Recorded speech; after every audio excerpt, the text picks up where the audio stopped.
Comenzamos con la clase de linfocitos B.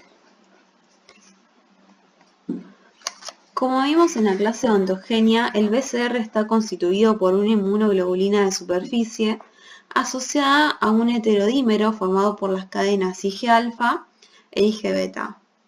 Los anticuerpos están constituidos por 4 cadenas peptídicas. Tenemos 2 cadenas pesadas idénticas entre sí y 2 cadenas livianas idénticas entre sí. Acá tenemos las cadenas livianas y estas son las cadenas pesadas. A su vez existen 2 tipos de cadenas livianas, kappa o lambda. La porción amino terminal de las cadenas pesadas y livianas de los anticuerpos participan en el reconocimiento del antígeno. Esta región presenta mucha variabilidad entre los diferentes anticuerpos y se la reconoce con el nombre de región variable. Existe una región variable para la cadena pesada y una región variable para la cadena liviana. El paratope está constituido por los dominios CDR1, CDR2 y CDR3 y esquemáticamente es el bolsillo donde se guarda el antígeno. El mismo determina la especificidad del anticuerpo. Los dominios constantes de las cadenas pesadas permitieron en el hombre 5 clases de anticuerpos. Tenemos anticuerpos IgM, IgG, IgA, IgE e IgD. Es importante destacar que la inmunoglobulina que forma parte del BCR no lleva a cabo su función efectora, ya que se encuentra anclada en la membrana de la célula B. Su función será la de mediar el reconocimiento del antígeno. Repasemos entonces el correceptor. Mientras que la inmunoglobulina de superficie es la encargada del reconocimiento del antígeno, el heterodímero alfa, Ig-alfa, Ig-beta cumple 2 funciones. Por un lado tiene a cargo de la transducción de la señal en el interior de la célula B y por otro permite el transporte y la expresión de la inmunoglobulina en la superficie celular. El CD21, también llamado CR2, reconoce productos de la degradación del componente C3 del complemento. Cuando el antígeno se encuentra opsonizado por complemento, el complejo CD21, CD19 y CD81 permite la activación de la célula B con concentraciones subóptimas del antígeno. Recordemos entonces las funciones de complemento: inflamación, opsonización, citotoxicidad y obviamente la potenciación de la respuesta B. Repasemos ahora algunos conceptos. Un antígeno es una molécula capaz de ser reconocida por un BCR o un TCR. Los mismos pueden ser solubles o particulados. Los solubles son toxinas bacterianas, proteínas solubles, lipoproteínas solubles, ácidos nucleicos, etc. Y los particulados son moléculas que forman parte de la superficie celular, ¿sí? Como pueden ser las proteínas de la cápside del virus.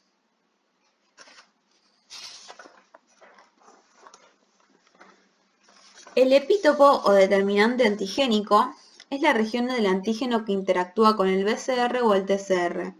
Puede involucrar una secuencia lineal y continua de aminoácidos que denominamos epítopos lineales, o puede involucrar aminoácidos presentes en localizaciones distantes de la secuencia primaria, pero cercanos en la conformación tridimensional de la molécula, que serían los epítopos discontinuos o conformacionales. El concepto de inmunogenicidad es una medida de la capacidad de un antígeno para inducir la activación de los linfocitos T o E. Un apteno es una sustancia de bajo peso molecular que puede ser reconocida por el BCR, ¿sí? O sea, son antigénicos porque son reconocidos por un BCR, pero son incapaces de inducir una respuesta inmunitaria, no son inmunogénicos. Pueden adquirir inmunogenicidad si se asocian de modo covalente con una molécula transportadora o carrier. Como bien sabemos, existen 3 poblaciones de células B: los linfocitos B2, B1 y BZM. Los linfocitos B2 es la población más abundante en circulación periférica, aproximadamente el 95% de los linfocitos totales. Sufren el proceso de maduración en la médula ósea y en el vaso, de donde salen a la periferia y expresan receptores antigénicos, o sea su BCR, de isotipo IgM e IgD, que definen a la célula B2 madura y virgen o naive. Luego tenemos los linfocitos B1 y BZM, que se van a encargar de la defensa contra las bacterias capsuladas, como pueden ser Neisseria meningitis, Streptococcus pneumoniae y Haemophilus influenzae.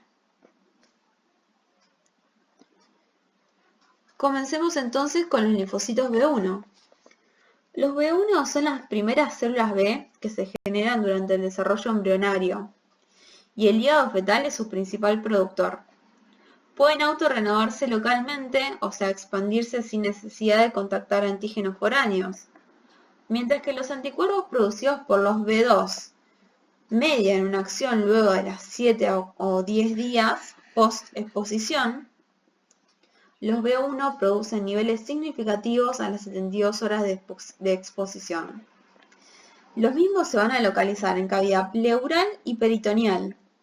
Expresan en su superficie altos niveles de IgM y bajos de IgD. Son casi siempre polirreactivas estas inmunoglobulinas, o sea, reconocen epítopos antigénicos compartidos por diferentes moléculas, con baja afinidad, ¿sí? Producen anticuerpos fundamentalmente IgM, pero también pueden llegar a producir IgA e IgG. Y un concepto importante es que son los encargados de producir los anticuerpos naturales. Los linfocitos BZM son especialmente adaptados para producir grandes cantidades de IgM específica en los primeros 3 a 4 días de la estimulación antigénica. Se localizan en los folículos primarios, en la parte interna de la zona perifolicular, que es el sitio de ingreso de antígenos al vaso. ¿Sí? Acá observamos los folículos.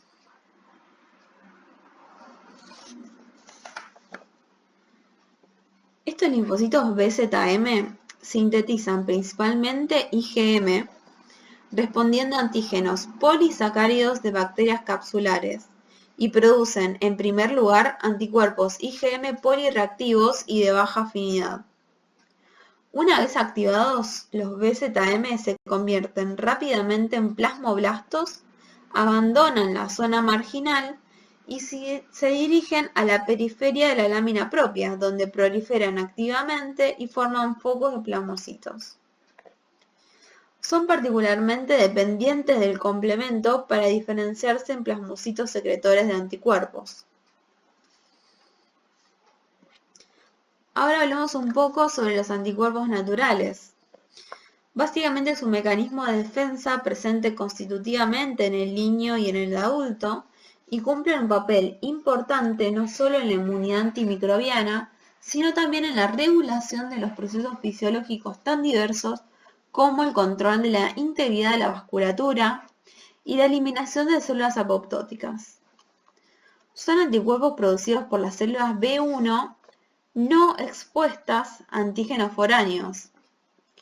Las características principales de estos anticuerpos naturales es que básicamente se secretan sin exposición previa al microorganismo.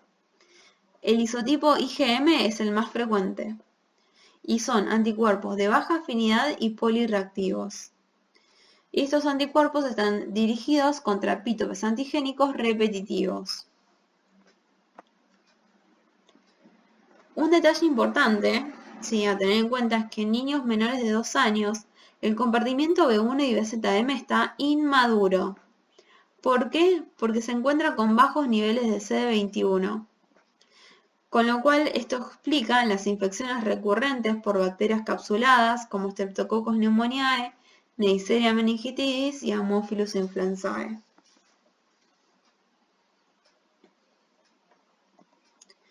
Veamos la activación de los linfocitos B2.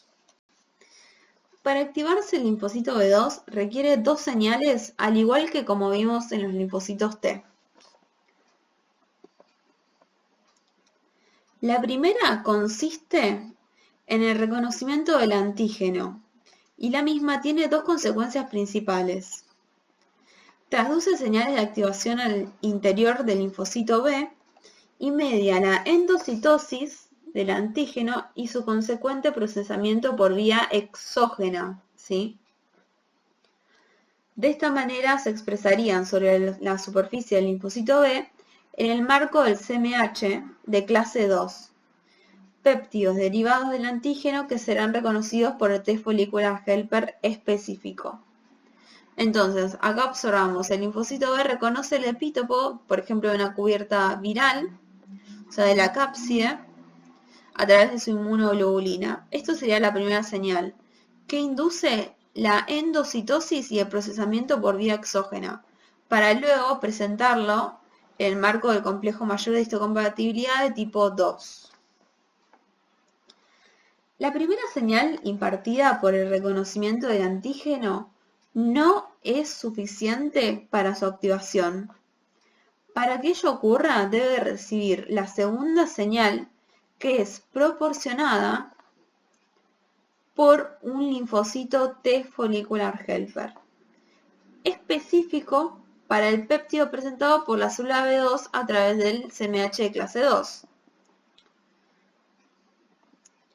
Con lo cual, la segunda señal se centra en la colaboración TB.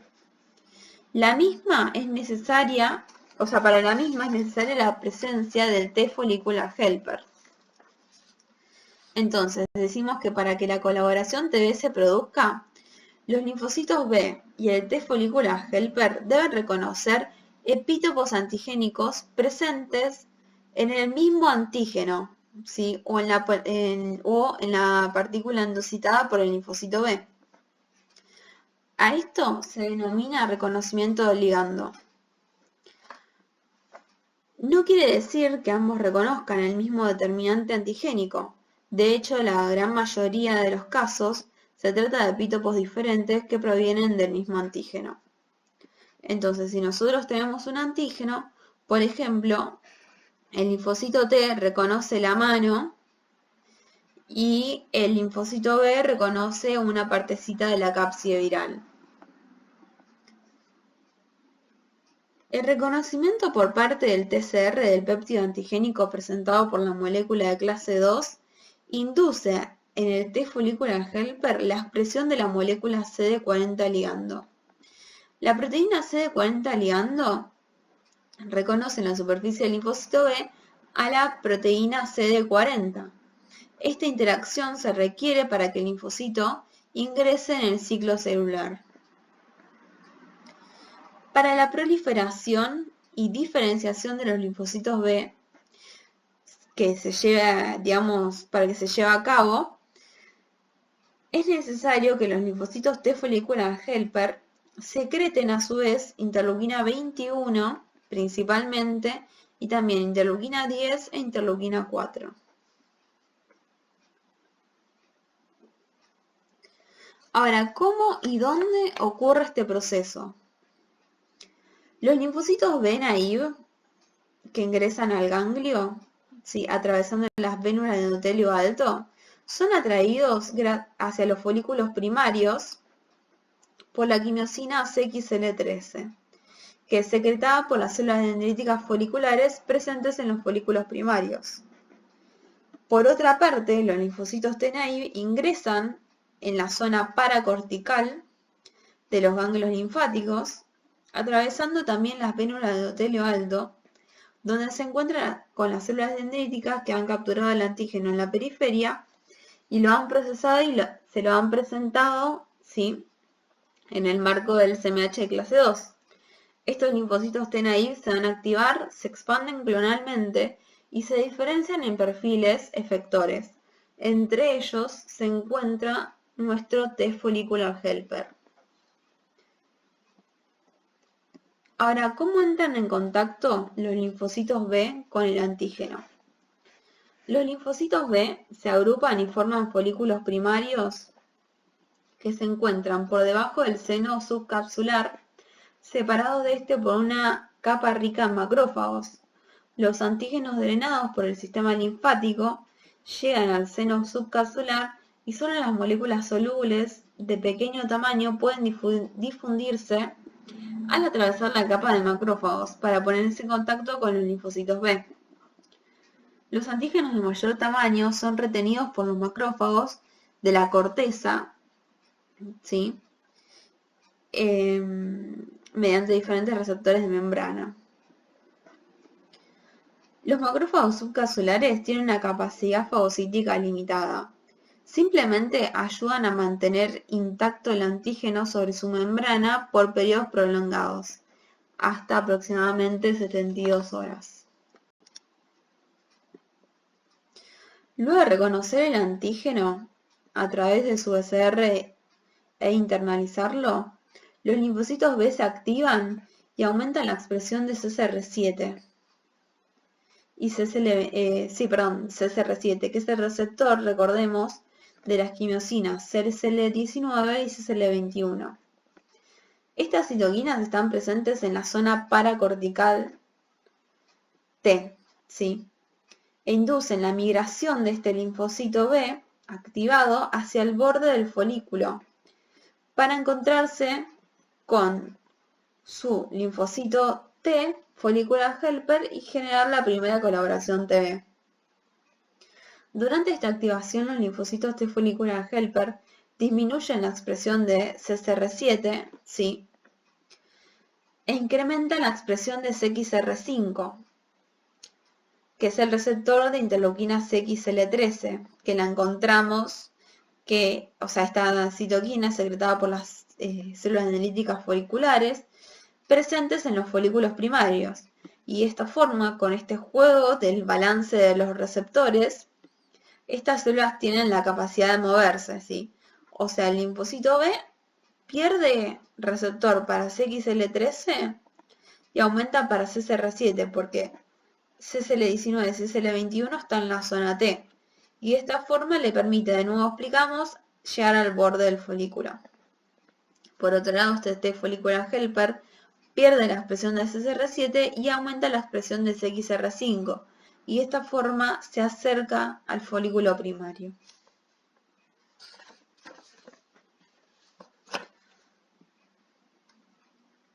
Para luego generar la primera colaboración TB, ¿sí?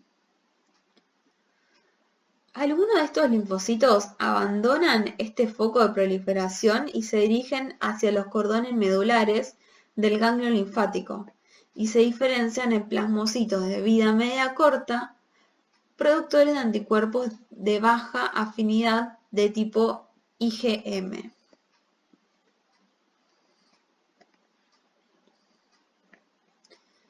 La mayoría de los linfocitos B atraídos por CXL13 expresan su receptor CXR5 de forma constitutiva, ¿sí?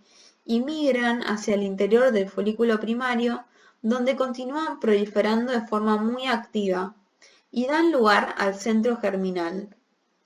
Se desarrollan alrededor de una semana después de la estimulación antigénica, o sea, de la primoinfección. La capacidad de generar estos centros germinales no es un atributo exclusivo de los ganglios linfáticos secundarios, sino también ocurre en el vaso como en las placas de Peyer. Los centros germinales están compuestos por centroblastos, que están en activa división, que se disponen formando una zona oscura, y luego la denominada zona clara, que está compuesta por células dendríticas foliculares, los linfocitos T follicular helper y los linfocitos B. Veamos qué características tiene esta célula dendrítica folicular. Las mismas tienen un origen mesenquimático. No expresan CMH de clase 2, con lo cual no pueden activar el linfocito T follicular helper, ni tienen capacidad fagocítica.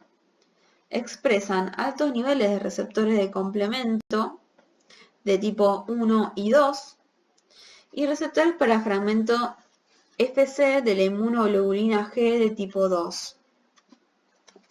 Su función es retener antígenos por periodos prolongados en su membrana celular bajo la forma de complejos inmunes opsonizados por complemento. Y obviamente la principal fuente de CXL13 y, digamos, en los folículos primarios y secundarios es por parte de la célula dendrítica folicular. Cuando estos centroblastos dejan de proliferar, abandonan la zona oscura del centro germinal y se transforman en centrocitos. Ahora, ¿cuáles son las consecuencias de este centro germinal? La hipermutación somática, donde se altera el dominio variable de los anticuerpos, el cambio o switch de isotipo, que es un proceso donde se reemplaza la porción constante de la cadena pesada por otra perteneciente a una clase diferente, y el desarrollo de memoria inmunitaria en el compartimento B.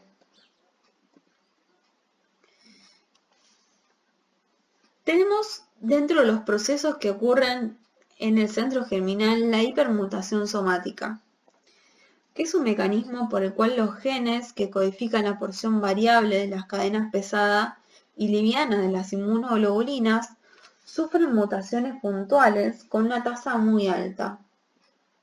Como consecuencia, luego de cada mitosis, las células hijas expresan secuencias en sus dominios variables diferentes respecto al linfocito B que les dio origen. La misma es mediada por la enzima AID.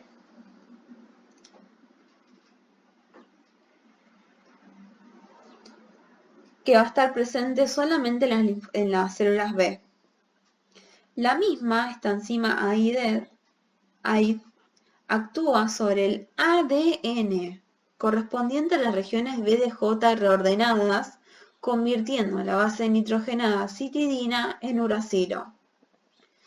Luego, este uracilo es eliminado del ADN por enzimas específicas, y este sitio abásico, o sea que no tiene la base resultante, es reparado por otras enzimas que cometen errores y dan lugar a mutaciones.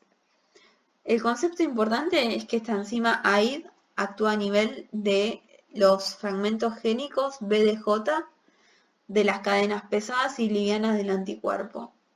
Ahora, ¿cuál es el fin de la hipermutación somática?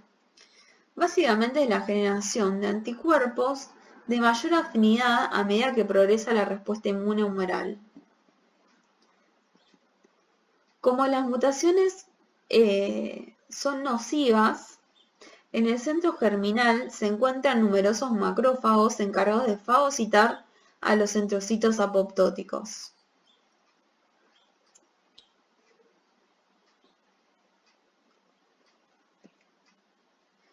Ahora, si seguimos la historia de este centrocito, los mismos están programados para morir por apoptosis en un tiempo relativamente corto, a menos que reciban señales de supervivencia conferidas por los linfocitos T follicular helper específicos para el complejo péptido molécula clase 2 del CMH.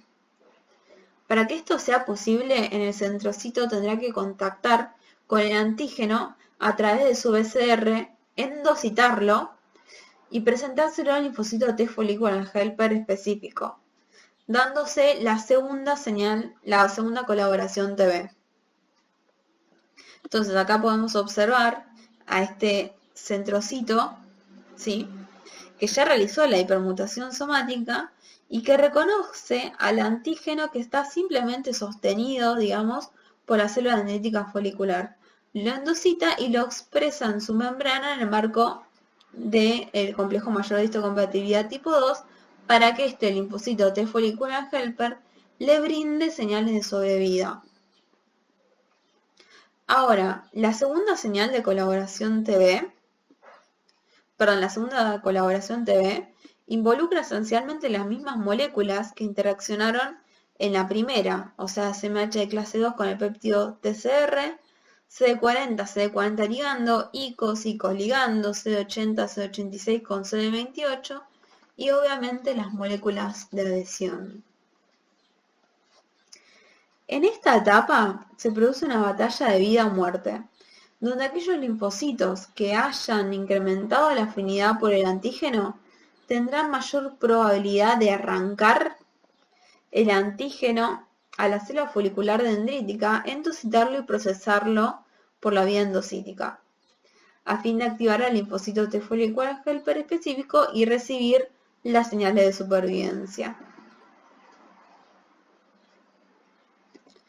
Luego de que ocurre esto, tenemos el cambio de isotipo de las inmunoglobulinas en el centrocito, que denominamos switch isotípico. Ocurre luego del contacto antigénico y es mediado también por la enzima AID. Los primeros anticuerpos producidos en una respuesta humoral son siempre de isotipo IgM, también en una menor concentración IgD. Pero a medida que progresa la respuesta, comienzan a observarse anticuerpos de igual especificidad antigénica, pero de distintos isotipos.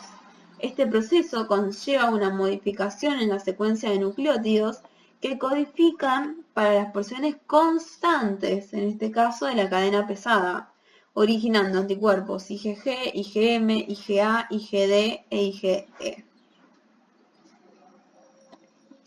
Ahora, ¿qué destino tienen estos centrocitos que ya realizaron la hipermutación somática y el switch de isotipo?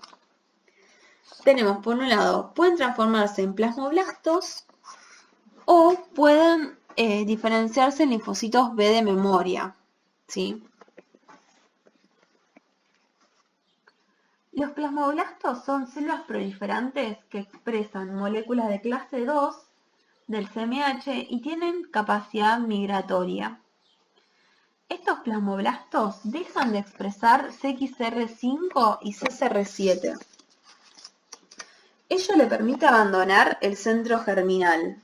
Entonces, dejan de expresar CXCR5 y CCR7, abandonan el órgano linfático secundario y comienzan a expresar CXCR4, que es el receptor de la citoquina CXCR12. Esta citoquina atrae los plasmoblastos a la médula ósea para su diferenciación final a plasmocitos. Entonces, por un gradiente de citoquina son atraídos a la médula ósea y los mismos van a estacionarse, entre comillas, en microambientes particulares que los denominamos nichos. La fase migratoria de los plasmoblastos se extiende una semana. Si no encuentran un nicho apropiado, mueren por apoptosis. Sabemos que la cantidad el número de nichos capaces de albergar plasmoblastos de vida media larga es limitado, con lo cual se establece una competencia entre plasmocitos ya presentes en los nichos y los nuevos plasmoblastos que intentan colonizarlo. Acá podemos observar, ¿sí?, en la imagen este plasmoblasto que ingresa a la médula ósea y ya va a encontrar en su nicho un plasmocito viejo, digamos. Entonces, lo que se genera es una competencia, ¿sí? Este plasmocito retira el plasmocito viejo, digamos, y ocupa su nicho.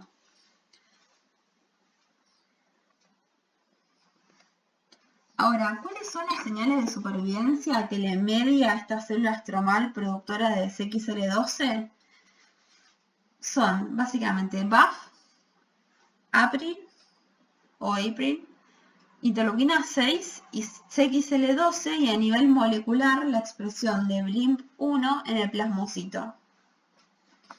Ahora, más allá de estas señales de supervivencia, ¿cuáles son las funciones principales? Es la secreción de anticuerpos. Entonces, su fenotipo, o sea, las características de la célula y su estructura, se va a adaptar a ello, ¿sí? Desaparecen de su membrana moléculas asociadas con la activación antigénica del linfocito B, o sea, ya no va a tener BCR, CD19, CD21 ni CD22. No expresan moléculas de CMH de clase 2 y van a desarrollar un retículo endoplasmático rugoso prominente. lo cual refleja su especialización en la producción de altas cantidades de anticuerpos. Los plasmocitos pueden asentarse en otros tejidos, además de la médula ósea, y producir allí anticuerpos, ¿sí? ¿Cuál es el ejemplo clásico? La lámina propia del aparato gastrointestinal, donde van a producir IgA secretoria. Bueno, en cuanto a los linfocitos B de memoria, una vez que abandonan el centro germinal, recirculan por los tejidos linfáticos secundarios o se asientan en estos mismos tejidos, ¿sí? Los linfocitos B de memoria expresan un BCR de alta afinidad por el antígeno como consecuencia de su paso por el centro germinal y niveles incrementados de las moléculas clase 2 del CMH. Estas características favorecen su rápida respuesta frente a la reinfección. Este tema lo vamos a ver bien en la clase de memoria, ¿sí? Ahora veamos cuáles son las funciones de los anticuerpos. Tenemos que los anticuerpos, por un lado, median la función de neutralización de los microbios y toxinas. También pueden mediar opsonización y fagocitosis de microbios. Acá tenemos un microbio que está opsonizado por anticuerpos y un fagocito, gracias a que tiene el receptor Fc de la inmunoglobulina G en este caso, reconoce y lo va a endocitar y destruir. Por otro lado, también media la citotoxicidad celular dependiente de anticuerpos. Y por último, tiene la capacidad de activar el complemento. Y el mismo va a generar tres funciones esenciales, ¿sí? La fagocitosis de microorganismos opsonizados con fragmentos del complemento, ejemplo C3b, la inflamación y la lisis de los microbios. Dentro de los anticuerpos existen distintos isotipos. Tenemos inmunoglobulina G, inmunoglobulina M, inmunoglobulina A, D y E. Las mismas tienen distintas características. Obviamente su nombre va a depender de la cadena pesada. La cadena pesada, si tiene una cadena pesada gamma, se denomina IgG. Si tiene una cadena pesada mu, va a ser IgM. Si tiene una cadena pesada alfa, va a ser IgA, delta para IgD y epsilon para IgE. Fíjense que el peso molecular depende de la constitución de la misma, siendo la más pesada la IgM, ¿sí? Ya que es pentamérica. Los dominios de las cadenas pesadas también son distintos. Y la concentración sérica también, ¿sí? La inmunoglobulina con mayor concentración sérica es la inmunoglobulina G. Y la misma también tiene la mayor vida media, ¿sí? Ahora, ¿cuáles inmunoglobulinas activan el complemento? La IgM y la IgG. Fíjense que la activación de la vida alterna ninguna, porque no se activa por medio de esto. Y la única inmunoglobulina que tiene transferencia placentaria es la inmunoglobulina G. Ahora, ¿cuál es la que tiene la alta afinidad por los mastocitos? Inmunoglobulina E, que lo vamos a ver en el seminario de hipersensibilidad. Y la misma, o sea, la inmunoglobulina E junto con la IgG son las capaces de mediar la citotoxicidad de anticuerpos. Y por último, la activación de los fagocitos también es mediada por la inmunoglobulina G, la inmunoglobulina A en una medida no tan esencial y la inmunoglobulina E. Por último, veamos un poco sobre las características de una respuesta primaria y una respuesta secundaria.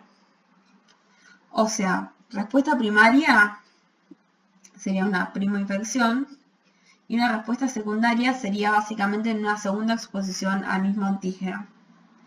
La respuesta primaria va a ser una respuesta máxima menor. Fíjense, el pico de anticuerpos es más chico que la secundaria. El isotipo de anticuerpos también no es lo mismo, ¿sí? Habitualmente la respuesta primaria predomina IgM más que IgG. En cambio, en la respuesta secundaria existe un aumento relativo de IgG y en ciertas situaciones, dependiendo obviamente del antígeno, IgA o IgE. La afinidad anticuerpo, esto es esencial. La respuesta primaria tiene una afinidad media menor, ¿sí? O sea, tiene menor afinidad que la respuesta secundaria.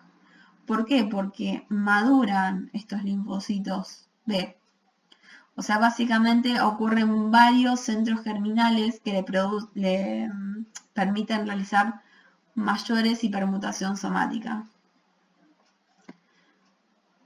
Y la misma, o sea, la característica de la respuesta primaria va a estar obviamente inducida por todos los inmunógenos y solo la respuesta secundaria solamente por antígenos proteínicos. O sea, ¿qué quiere decir esto? Que solamente los antígenos compuestos por proteínas van a generar memoria, ¿sí? Porque para la generación de la memoria es necesaria la reacción del centro germinal. Y obviamente, de nuevo, para la reacción del centro germinal es necesario sí o sí la activación del T follicular helper. Y recordemos que los linfocitos T, sí, solamente reconocen proteínas. Fíjense en este gráfico, muestra también la afinidad de los anticuerpos en la primera inmunización, o sea, en la primera exposición al antígeno. Y luego en la segunda inmunización, la segunda exposición al antígeno. Y por último, miren en la tercera inmunización, ¿sí? Cómo cambia el nivel de afinidad. Bueno, eso es todo por hoy. Bueno, cualquier cosa, las dudas las resolvemos por otro medio. Hasta luego.